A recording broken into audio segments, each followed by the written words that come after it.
मैत्रिणीकडे जाताना आमका मध्येच भेटला विसर्जन करत होता पुलार पक्षात तर आमचे पोरगे साफसफाई करत होते आणि पाण्याचा अंदाज पण घेत होते आणि मी सरले पुढे हर्षद बघू शकतात मंडळी जर दिसता आता म्हणजे माझी बहीण हर्षा स्वतःकच बघून मुराडता हारसो जरा क्लीन नाही म्हणून नशीब नाही तर तुमका आता भूतासारख्याच दिसतला असतं. मग संध्याकाळी आम्ही सगळेजण आरती घेतलेली बंटीन म्हणजे हर्षान पूर्णपणे फिरवल्यानं आणि संध्याकाळी सगळ्यांकडे आरती करून झाली आणि मग विसर्जनाचा टाईम दिलो म्हणजेच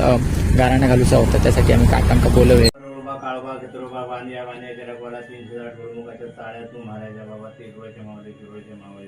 माझ्या गजानन साहेबा माझ्या ह्या चंद्राच्या मुलांनी तुझी वेळी आपली सेवा चाकरी केलेली आहे मान करून घे. त्या लेकरांकडे काहीतरी खोटा नटा करणा करतो भगत भाषा असली पायापुढे अक्रे यांना सुखी ठे हातीपाय यांच्या बापांनी काम धंदो करतो त्याच्यात यश प्राप्ती देऊन चांगली बुद्धी देऊन सुखाचा मार्ग देऊन सुख प्राप्ती देऊन बरा